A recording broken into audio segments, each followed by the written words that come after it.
नमस्कार। आज मैं फिर आपके सामने अपराध की एक और घटना लेकर आया हूं। आज के अपराध की घटना थोड़ी पुरानी है।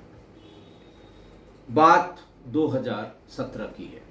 प्रदेश दिल्ली, जगह एक बुराड़ी, जहां पर एक रहस्यमयी आत्महत्याएं 11 लोगों की थीं। हालांकि ये घटना उससे संबंधित बिल्कुल नहीं है, लेकिन जगह वही है। 20 मई 2017 को 20 मई 2017 को बुराड़ी में एक मकान में फर्स्ट फ्लोर पर बदमाशों ने घुसकर एक व्यक्ति की हत्या कर दी। हत्या बड़ी सनसनीखेज थी। जो व्यक्ति मारा गया उसका नाम था मुनव्वर हसन। मुनव्वर हसन 3 दिन पहले ही पेरोल पर छूटकर दिल्ली से तिहाड़ से बाहर आया था। 17 को छूटकर आया था और 20 तारीख को उसके घर में घुसकर, फर्स्ट फ्लोर पे घुसकर उसकी हत्या हो गई। हल्ला इसलिए हुआ कि मुनव्वर हसन एक राजनैतिक व्यक्ति था। वो 2015 में उसने बहुजन समाज पार्टी के टिकट पर बादली इलाके से विधानसभा का चुनाव भी लड़ा था। बड़ा प्रॉपर्टी डीलर था और बदमाशों ने जब मारा उसे बेरहमी से 20-25 गोलियों से उसका शरीर छलनी कर दिया। मोहल्ले वाले भी इकट्ठा हुए, मुनव्वर मारे गए, मुनव्वर मारे गए। सबसे पहले फोन किया उसके सबसे नजदीकी दोस्त बंटी ने। बंटी ही उसको पेरोल पर छुड़वा कर ले आया था। बंटी ने ही उसको यह बताया था कि उसके बीवी बच्चे 1 महीने से गायब हैं। इसी बिना पर वकील से बात करके पेरोल के लिए एप्लीकेशन दी गई और बच्चों और बीवी को ढूंढने के लिए, पत्नी को ढूंढने के लिए अदालत ने उसे पेरोल पर छोड़ दिया। और पेरोल पे आने के 3 दिन बाद ही उसकी बेरहमी से हत्या हो गई, कत्ल हो गया। पुलिस ने आसपास पूछताछ करनी शुरू की। पुलिस ने अपना प्रोसेस पूरा किया। मौके की वीडियोग्राफी, फोटोग्राफी की, फॉरेंसिक एविडेंसेस जो मिल सकते थे मिले, खोखे बटोरे जो वहाँ पर मिले, और फिर उसके बाद बॉडी को सील करके पोस्टमार्टम के लिए भेज दिया। जब पोस्टमार्टम की रिपोर्ट का इंतजार हो रहा था, खैर उसमें बहुत ज़्यादा कोई टेक्निकल बात नहीं थी। गोलियों से मारा गया था। गोलियों के एंट्री और एग्जिट लाश में पंचायतनामे में दर्शाए गए थे। पंचों की राय भी पंचायतनामे में यही थी कि गोली मारकर इसकी, या गोली की चोटों से, या बुलेट इंजरीज से इसकी मृत्यु हुई है। आना भी वही था। बहरहाल पुलिस ने बंटी को बुलवाया कि आपने सूचना दी, उस समय आप कहाँ थे। एक बात मैं आपको ये बता दूं कि पुलिस को सूचना देने में किसी भी घटना की, जैसे सड़क के किनारे कोई एक्सीडेंट हो गया हो, सड़क के किनारे कोई इस तरह संदिग्ध हालत में पड़ा हो कि आपको ये लगे कि कहीं इसके साथ कोई दुर्व्यवहार तो नहीं हुआ है, लेकिन 112 नंबर डायल करके बताने में या कंट्रोल रूम को बताने में 4 बार आदमी सोचता है। कारण उसका यह है कि आप जैसे ही सूचना देंगे, कंट्रोल रूम से सबसे पहले आप पर फोन आएगा कि आप कहाँ हैं, आपने क्या देखा, आप ये देखकर बताइए पुलिस पहुंची कि नहीं पहुंची। और फिर सामान्य आदमी इन सवालों से हमेशा बचना चाहता है, इसीलिए वो फोन नहीं करता। लेकिन पुलिस की भी मजबूरी है कि वो ऐसे व्यक्ति से, अगर वो सामने देख रहा है तो कम से कम कल को इन्वेस्टिगेशन में उसकी ज़रूरत पड़े तो पुलिस उससे बातचीत कर सके, इसलिए उसका नंबर, उसकी वॉइस रिकॉर्ड हो जाती है। शायद इसी उद्देश्य से बंटी को दिल्ली पुलिस ने फ़ोन किया, बुराड़ी के पास, बुराड़ी थाने की पुलिस ने, और उससे पूछताछ की। लेकिन पूछताछ में ही कुछ वो, जैसे कहते हैं कि थोड़ा सा हड़बड़ी में दिखा। इसी बीच कंट्रोल रूम की गाड़ी भी पहुंच गई, थाने के सब इंस्पेक्टर भी वहां पहुंच गए और कंट्रोल रूम ने उन लोगों को ये बताया कि ये व्यक्ति जिसका नंबर फला फला है उसी ने हमको सूचना दी थी। और हमने जब उसके बारे में, जब उस घटना के बारे में कुछ पूछताछ की तो कुछ अटपटा सा लग रहा है। फौरन पुलिस ने उसको कॉल करके उसे अपने पास बुला के बिल्कुल बेधड़क चला भी आया, उससे पूछताछ की और फिर कहा कि आप थाने पर चलिए, आपसे और पूछताछ करनी है। क्योंकि वहां मोहल्ले में भी लोगों ने बताया कि साहब उसके बारे में तो सिर्फ बंटी ही जान सकता है, बंटी ही उसका प्रॉपर्टी डीलिंग का पार्टनर है, बंटी ही उसके साथ रहता है, बंटी ही उसके परिवार के तमाम जो झगड़े हैं वो निपटाता है और बंटी ही हमेशा जब तक वो राजनीति में रहा या राजनीति में एक्टिव रहा, यानी मुनव्वर के जेल जाने से पहले और अब तक बंटी ही उसका राजदार है। बंटी ही इस बारे में कुछ बता सकता है कि क्या ये किस वजह से इसकी हत्या हुई है। लेकिन प्राइमा फेसी जो लोगों ने बताया कि साहब बहुत ढेर सारी प्रॉपर्टीज़ और ख़ासकर डिस्प्यूटेड प्रॉपर्टीज़ मुनव्वर हसन ने खरीदी थी और उन सब में इस बंटी की पार्टनरशिप थी। कौन किसने कहाँ पेंच फंसा दिया और इसकी जान चली गई, ये कहना बहुत मुश्किल है। लेकिन इसके बाद भी, इसके अलावा पुलिस को सामान्य व्यक्तियों से कोई जानकारी नहीं मिल सकी। सिर्फ इतना कि सालों से वो जेल में था, 3 दिन पहले जेल से आया है और गोलियों की आवाज़ सुनकर ही पूरा मोहल्ला बाहर निकला था। बहरहाल बंटी थाने पर लाए गए। बंटी से सवाल पूछे जाने लगे, कहाँ थे, कब पहुँचे थे, अंतिम बार कब बात हुई थी, कब पेरोल हुई थी। उसी ने बताया कि पेरोल तुमने मैनेज कराई थी। वकील कौन था, किस आरोप में जेल में थे मुनव्वर, तो पता लगा हत्या के एक आरोप में जेल में थे।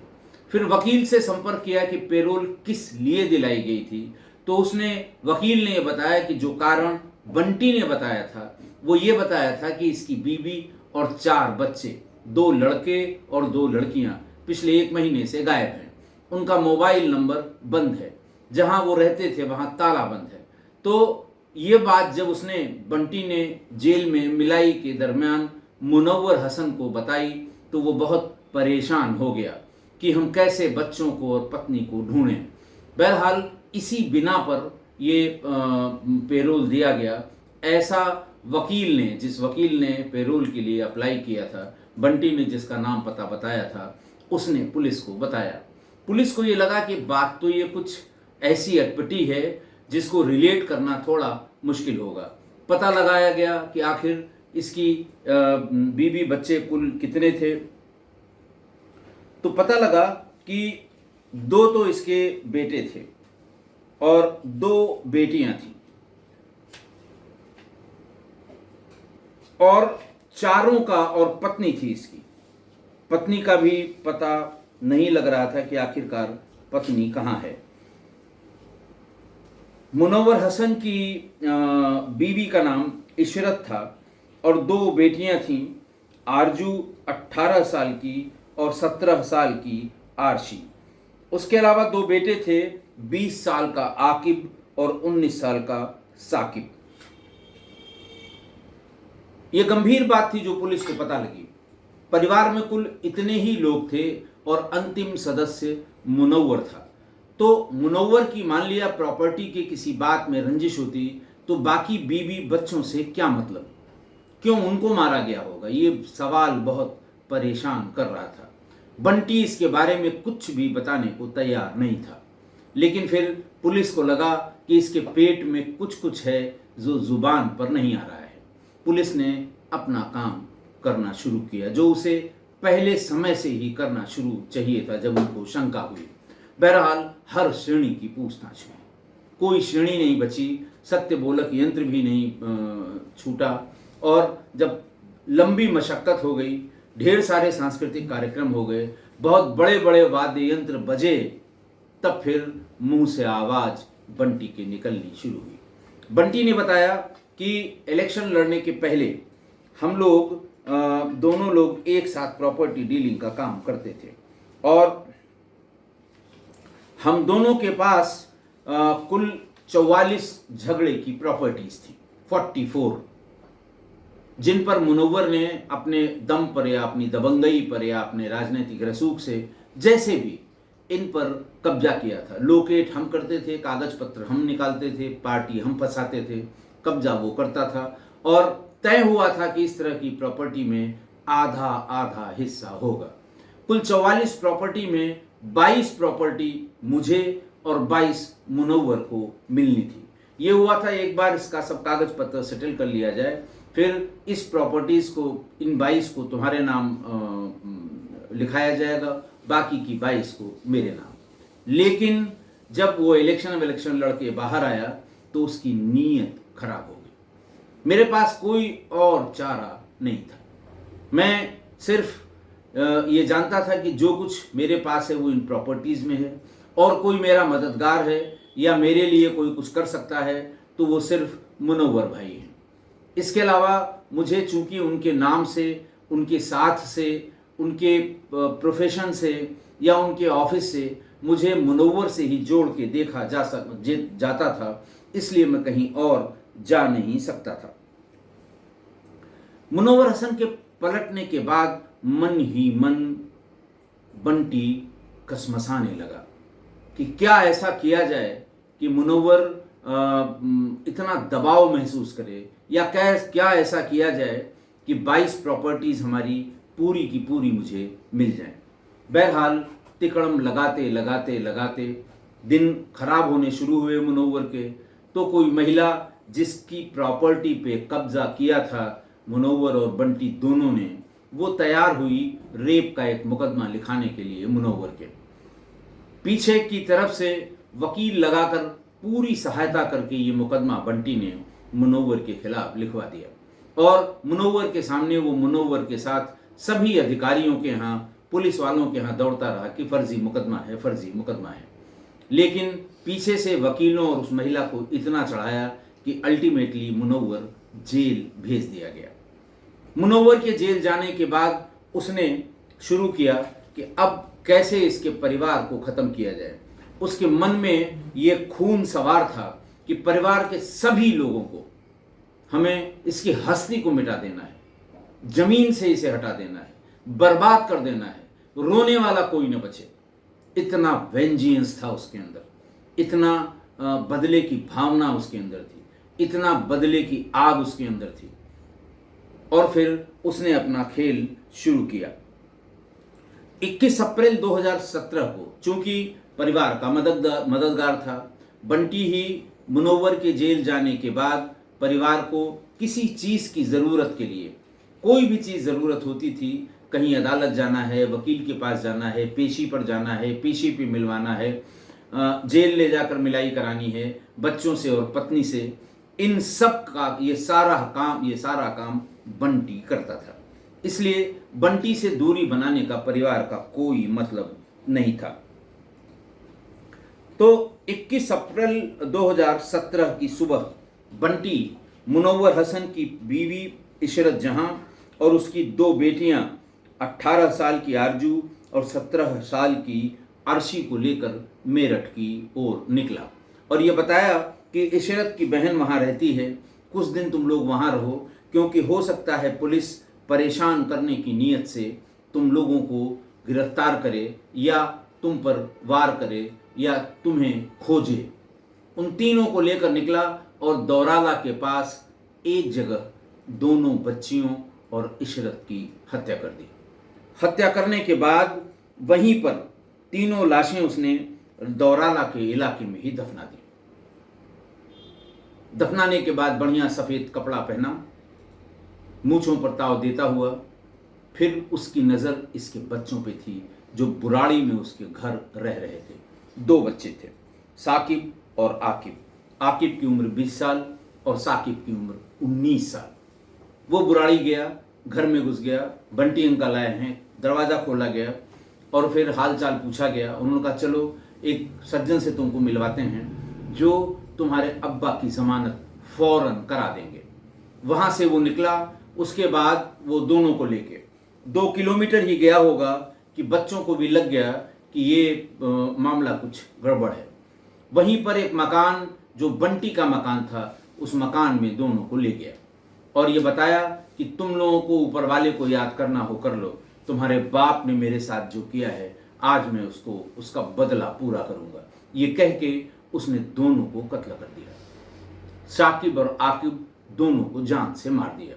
मारने के बाद उन्हें वहीं मकान में दफना दिया। फिर अपना कपड़े धुले, साफ किए, जला दिया उनको, और फिर बिल्कुल लकालक सफ़ेद होके फिर बाहर निकला। फिर वहाँ से गया वो जेल मिलाई करने के लिए। नॉर्मल मिलाई की और सब लोगों से सब लोगों का हालचाल बताया, उसकी बीवी का बताया, दोनों लड़कियों का बताया कि 20 तारीख को मिले थे, 21 को दोनों बच्चों से मिले थे, साकिब आकिब से, पूरा बताया, हालचाल बताया, हली भली बताई, और ये भी बताया कि अब पूरा इंतज़ाम कर दिया है मैंने, फलां बड़े वकील को कर लिया है, वो इतने पैसे पे राज़ी हो गए हैं, बहुत जल्दी हम तुम्हारी ज़मानत करा देंगे। लेकिन उसकी नज़र इस बात पे थी कि अगर मुनव्वर बाहर आया और ये दोनों किश्तों में जो 2 जगह कत्ल हुए हैं, 3 और 2 5 लोग, अगर इसको पता लगा तो फिर जीना मुश्किल हो जाएगा। बहरहाल फिर उसने दिमाग लगाया। 10-15 दिन बाद, 20 दिन बाद वो फिर पहुंचा जेल मिलाई करने के लिए मुनव्वर हसन से। मुनव्वर हसन को उसने ये बताया कि तुम्हारी बीवी और 4 बच्चे, इनका मोबाइल बंद है, घर में ताला बंद है, किसी का कोई पता ही नहीं लग रहा है, क्या बात हो गई, कहाँ चले गए, तुम बताओ हमको किसके किसके यहाँ होने की आशंका है उनके, मैं एक बार सब जगह घरों के दरवाजे कुंडी खटखटा के देख लूं कि क्या वजह है, क्यों चले गए। वजह भी उसने बताई कि हो सकता है फला फला आदमी जिनका ज़्यादा पैसा इन प्लॉट्स में या उन सब में लगा था, जिसको वापस करने का वो दबाव बना रहे थे, हो सकता है दबाव बनाने के लिए बीवी बच्चों को लेके उसने कहीं कैद कर लिया हो। ये सुन के मुनव्वर बहुत घबरा गया, परेशान हो गया, उसकी समझ में नहीं आया कि वो क्या करे। उसने कहा भाई कैसे भी करके इन्हें ढूंढो, और नहीं ढूंढ सकते हो या तुम्हारे ढूंढने से नहीं मिलते हैं तो मेरी पेरोल किसी तरह से करा दो, मैं चल के ढूंढूंगा। बहरहाल कुल इन दोनों के यानी 21 अप्रैल और 22 अप्रैल को हुई किश्तों में 5 लोगों की हत्याओं के बाद इसने मई में पेरोल के लिए उनके वकील से कह के अप्लाई किया गया। कोर्ट ने भी इसको बड़ी संजीदगी से लिया, क्योंकि दोनों मिसिंग रिपोर्ट्स भी, यानी पत्नी 2 बच्चियों की और दोनों बेटों की, वो मिसिंग रिपोर्ट भी बंटी ने ही थाने पर दर्ज कराई थी, उसी गुमशुदगी के आधार। और ये कि परिवार के सारे लोग गायब हैं, कुछ अनहोनी की आशंका है, अदालत ने उसको पेरोल पर छोड़ दिया। छोड़ा भी 27 मई 2017 को। और फिर जब वो बाहर आ गया तो फिर बंटी को ये लगा कि बस अकेला दुश्मन यही है, इसको ख़त्म कर देंगे, सारी प्रॉपर्टी मेरी, सारी हमारी बेइज्जती का बदला पूरा हो जाएगा, और फिर आगे भी कोई बोलने वाला नहीं होगा। और फिर उसने सवेरे सवेरे वही भाड़े के हत्यारे तय किए और उन्होंने जाके उसे कई गोलियां मार दी। हर कत्ल के लिए 50,000 रुपए भाड़े के इन हत्यारों को दिए गए, हर कत्ल के लिए, यानी 6 लोगों के कत्ल की सुपारी इसके 3 लाख रुपए बंटी ने खर्च किए। हत्यारे, इन जो किराए के भाड़े के हत्यारे थे, जो सुपारी किलर्स थे, इनको सारी बात बता के कि इतने बजे मैं यहाँ से निकलूँगा, यहाँ ले आऊँगा, यहाँ पहुँचूँगा, वहाँ मार देना और फिर वहीं पर इन्हें दफनाना भी है। और किराए के हत्यारे पश्चिमी उत्तर प्रदेश में भाड़े पर हत्या करने वालों की संख्या बहुत ज़्यादा है। इस तरह की घटनाएं भी बहुत ज़्यादा होती हैं। थोड़े से पैसे के लिए सुपारी किलर्स पैसा लेके मनचाहे जिसके लिए उन्हें निर्देश मिलेगा उसकी हत्या कर सकते हैं। लिहाजा ये 6 कत्ल हुए। और फिर बंटी की जब इतनी सारी बातें पुलिस ने सुनी, पुलिस भी हैरान हो गई। क्योंकि पुलिस को हर ऐसे आदमी से जिससे जांच की वजह के लिए पूछताछ की थी पुलिस ने, सब ने यही बताया था कि साहब बंटी ही बता सकता है, सबसे अच्छा दोस्त वही है। किसी ने ये शक नहीं किया था कि साहब बंटी से पूछिए, वो बता सकता है कि बच्चे कहाँ गए और इसको किसने मारा। सब यही कह रहे थे कि किसने मारा होगा, किसकी रंजिश रही होगी, किस रंजिश की वजह से मारा गया, ये सारी बातें सिर्फ बंटी ही बता सकता है। बहरहाल ये सब होने के बाद बंटी को अरेस्ट किया गया और बंटी को जेल भेजा गया। बंटी ने जिन लोगों को सुपारी देकर यह हत्या कराई थी उन लोगों को भी पकड़ा गया और इन सभी को जेल भेज दिया गया। मतलब ये कि 6 लोगों को मारा गया।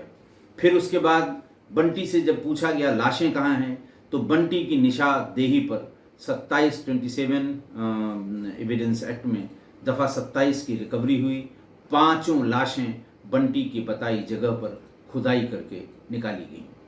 पत्नी इशरत, दोनों बच्चियां और दोनों बेटे, इनकी मेरठ में दौराला में और उनके घर पर खुदाई करके 5 लाशें निकाली गई और फिर इन 5 को पंचायतनामा करने के बाद भेजा गया पोस्टमार्टम के लिए। यानी एक परिवार के कुल 6 लोग, 6 के शवों का पोस्टमार्टम हुआ। और कराने वाला कौन, मारने वाला कौन, पूरे जड़ समूल को एक परिवार से नष्ट करने वाला कौन, परिवार का सबसे अच्छा दोस्त बंटी। आज की घटना देखिए, मैं हमेशा आपको बताता हूं किसी हत्या के पीछे 3 ही वजह होती है, जर, जोरू और जमीन।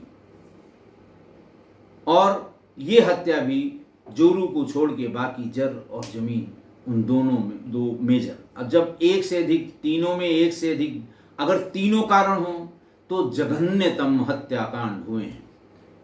एक कारण हो तो उसमें जघन्य हत्या, तो जघन्य वैसे भी होती है, हत्या जघन्य होती है।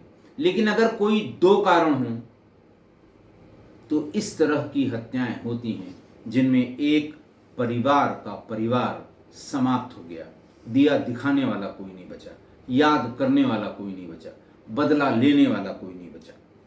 किया किसने? सबसे अच्छे दोस्त ने, सबसे करीबी दोस्त ने।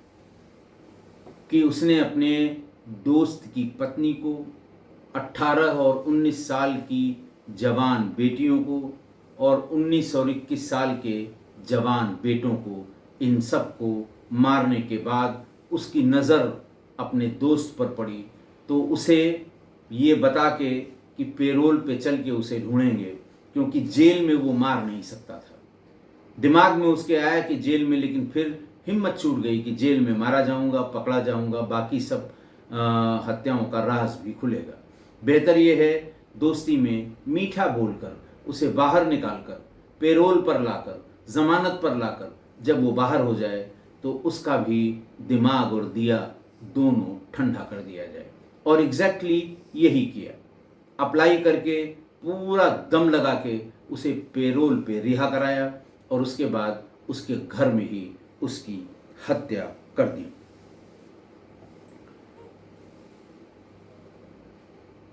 अगर उसने इस मुनव्वर की हत्या की सूचना चटकई में, जिसे कहते हैं ना, बहुत चालाकी में पुलिस को न दी होती तो ये पता करना थोड़ा मुश्किल हो जाता। थोड़ा नहीं, बहुत मुश्किल हो जाता। जो जिस चीज़ के लिए लोग पुलिस को इत्तला या कंट्रोल रूम को इत्तला नहीं करते हैं कि पुलिस परेशान करेगी, उसी कारण से इस पूरे घटनाक्रम का खुलासा 24 घंटे के भीतर ही हो गया। न वो फ़ोन करता, न पुलिस उस तक जाती, न फिर वो चालाकी में तमाम बयान कहता कि साहब मैंने पेरोल पे छुड़वाया और मैंने ये किया और मैंने वो किया। पुलिस को संदेह हो गया और फिर पूरी बात हुई कि मतलब पुलिस का तीर जो है वो सही निशाने पर बैठा कि पहले सूचना वाले से पूछताछ करो। और पूरी घटना का पर्दाफाश हुआ। 5 लाशें जो ज़मीन में दफन हुई थी उनका पता लगाया और उनके बारे में पुलिस को बताया। हमारे यहाँ प्रयागराज के आसपास कुछ लोकगीत बहुत प्रचलित हैं और उनके बड़े नामी गिरामी लोक गायक हैं। ऐसे नामी गिरामी नहीं कि आप उनको टीवी पर देखें या किसी बड़े बड़े प्रोग्राम में वो जाएं, लेकिन लोकगीत है। गांव गांव में लोग, ऐसे ही एक लोक गायक हैं विजय सिंह, बिल्कुल फक्कड़। आप उनको सुनेंगे तो आपको लगेगा नहीं, लेकिन वो लोकगीत उनके बहुत प्रिय हैं, बहुत प्रचलित हैं, लोग उनको सुनते हैं। उनका एक लोकगीत है कि दुश्मन मिले सवेरे मगर मतलबी यार न मिले। कहने का मतलब सुबह सुबह अगर दुश्मन भी मिल जाए तो पूरा दिन निकल जाएगा, कोई दिक्कत नहीं होगी, लेकिन अगर पूरा दिन मतलबी यार यानी मतलबी दोस्त साथ में है तो कहीं न कहीं नुकसान होगा। ये गीत बड़ा प्रचलित है और इस गीत की वजह से विजय सिंह जी को बहुत से लोग जानते हैं। इस गीत का YouTube से मैंने इसको निकाल कर और कम्युनिटी में डाला है। आप देखिए कितना देशी आदमी, कितना फक्कड़ आदमी, और कैसे उसने इस पूरे लोकगीत को गाया है जो बहुत लोकप्रिय है और गायक यानी लोक गायक भी बहुत लोकप्रिय हैं। आशा है उनकी इस रचना से आप सहमत होंगे। आज के लिए इतना ही। बहुत बहुत धन्यवाद।